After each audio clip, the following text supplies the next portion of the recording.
A new dementia analysis found something that looks completely backwards. The group with the lower lifetime dementia number, about 23%, was estimated to have roughly 12.6 fewer years alive without dementia. The healthier group actually had the higher dementia number, about 42%. So how could 23% be worse than 42%? The answer was not that high blood pressure, diabetes, or smoking were somehow protecting the brain. Something else was happening first. Researchers followed more than 12,000 Americans for decades. Starting from age 55, people with none of those three health risks were estimated to have about 30 years alive without dementia. People with all three? About 17 and a half years. That's where the roughly 12.6-year difference comes from. And once you understand why the group with the lower dementia percentage also had fewer dementia-free years, this study stops looking backwards. I'm Mike Anderson. This is Inside Health. Let's look at what actually happened. The data came from a long-running research project called the ARIC study. For this analysis, researchers included more than 12,000 people. They focused on three vascular health risks measured around midlife: high blood pressure, diabetes, and current smoking. Then they followed what happened over the years. Who developed dementia? Who remained alive without dementia? And one other question turned out to be essential. Who died before dementia ever occurred? Because without that last question, 23% really can look better than 42%. It wasn't. Imagine two large groups of people growing older. In the first group, more people survive into their 80s and 90s. Because they're alive longer, more of them also remain around long enough to eventually develop dementia. Now look at the second group. They have much worse vascular health. More people in that group die earlier. And once someone has died, they can't develop dementia 5 or 10 years later. That's what was distorting the percentage. The lower dementia number did not mean the high-risk group was healthier. It partly reflected the fact that many more people died before dementia could happen. Researchers call this a competing risk. You don't need to remember that term, just remember this. If one serious outcome happens first, it can make another outcome look less common later. And when researchers looked at how dementia was occurring among people who were still alive, the high-risk group was not protected. Their risk of dementia was higher, but their risk of dying before dementia was even higher. That's how a group with high blood pressure, diabetes, and smoking could end up with the apparently better number, 23%. It was lower, but it wasn't better. If someone you care about worries about dementia, this is worth sharing. Because 23% sounds reassuring until you know what happened to everyone else. And percentages aren't actually the most human way to understand this study. Years are. Starting from age 55, people with none of the three risk factors were estimated to have about 30.1 dementia-free years. People with all three, 17.5 years. That's a difference of about 12.6 years. Now, this does not mean that someone who improves their blood pressure, manages diabetes, or stops smoking today is guaranteed another 12.6 years without dementia. That's not what this study proved. But at the population level, 12 years is still a very large difference. It's an entire chapter of later life. More years making your own decisions. More time participating in the lives of the people you care about. And more time simply living without dementia. That's why the years tell this story better than the percentages. Instead of asking only, who eventually developed dementia, ask, how much of later life did people spend alive and free of it? On that measure, the group with better vascular health had the clear advantage. The connection doesn't need to be complicated. Your brain depends on blood vessels. Those vessels continuously deliver the oxygen and nutrients brain tissue needs. Over many years, high blood pressure can damage the vascular system. Diabetes can damage blood vessels too, and smoking adds another source of vascular injury. Problems with vascular health are also connected with things like stroke and damage to the brain's smaller blood vessels. But there's an important boundary here. The ARIC study did not prove that one specific biological pathway caused the 12.6-year difference. So we don't need to invent a complicated story about one molecule or one brain-cleaning system. The useful idea is much simpler.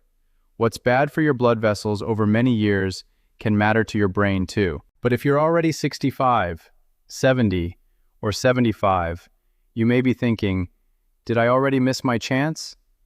No, that's not what this study says. The researchers measured these risks in midlife because that's how this particular study was designed. Age 55 was a starting point for the analysis. It was not an expiration date. And another study gives us useful evidence from people who were already older. It's called Sprint Mind. Unlike ARIC, this was a randomized trial. It studied adults with high blood pressure. Their average age was about 68. One group received more intensive blood pressure treatment. The other received standard treatment. The group receiving more intensive treatment was less likely to develop mild cognitive impairment. That's noticeable difficulty with memory or thinking beyond normal aging, but not dementia. There were also fewer cases of probable dementia in that group, but that dementia difference was not statistically significant. So Sprint Mind did not prove that intensive blood pressure treatment prevents dementia. And the trial did not include people with diabetes or a previous stroke, so we shouldn't use it as randomized proof for all three risks in the ARIC study. But it does tell us something useful. Even in people around their late 60s, changing how high blood pressure was treated affected an important cognitive outcome. So if you're already 70, the message isn't, you missed your chance. It's, your past matters. But what you do now still matters too. Don't use these percentages to calculate your own dementia risk. They're estimates for groups of people. They're not a personal forecast. Instead, this study gives you three very practical questions. Do I know my blood pressure? Do I know whether I have diabetes or whether I'm at risk for it? Do I currently smoke?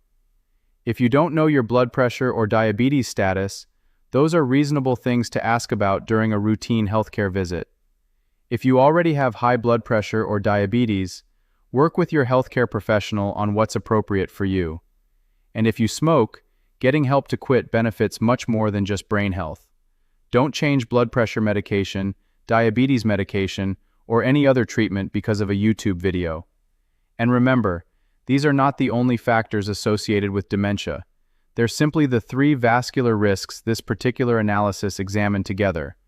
And before anyone turns 12.6 years into a promise, there's one final limitation you need to know. This was an observational study. Researchers watched what happened. They did not randomly assign people to have high blood pressure, diabetes, or smoking exposure. So the study can show a strong association. It cannot tell one individual, fix these three things and you'll personally gain 12.6 dementia-free years. The risk factors were also assessed at the beginning of the study, but people's health can change substantially over decades, and people with more of these risks may differ in other ways that researchers cannot completely separate. So think of 12.6 years as an important population finding, not a countdown clock for your own life. Now go back to the number you saw at the beginning, 23%. Beside 42%, it looked better, but now you know why it wasn't. The group with all three vascular risks wasn't protected from dementia. More people were dying before they had the chance to develop it. And once you look at years alive without dementia, the story becomes much clearer. 30.1 years versus 17.5 years, about 12.6 years apart. And think about what the researchers originally started with decades earlier. Ordinary measurements taken from middle-aged adults, a blood pressure reading, whether someone had diabetes, whether someone smoked. At the time, those were simply measurements collected during a research study. Decades later, they helped tell a much bigger story about what happened across the rest of people's lives. And that's what makes this finding so interesting. What looked like a dementia story was also a survival story. The lower dementia percentage wasn't the healthier outcome. The group with better vascular health spent substantially more of later life, alive, and free of dementia. That's the number I would remember, not because it predicts exactly what will happen to you, it doesn't, but because it shows how misleading one health statistic can become when we don't ask what happened to everyone else. If you value videos that take an interesting health claim and show you what the research actually found, without turning it into a miracle promise, subscribe to Inside Health. I'm Mike Anderson. Thanks for watching, and as always, this video is for education only.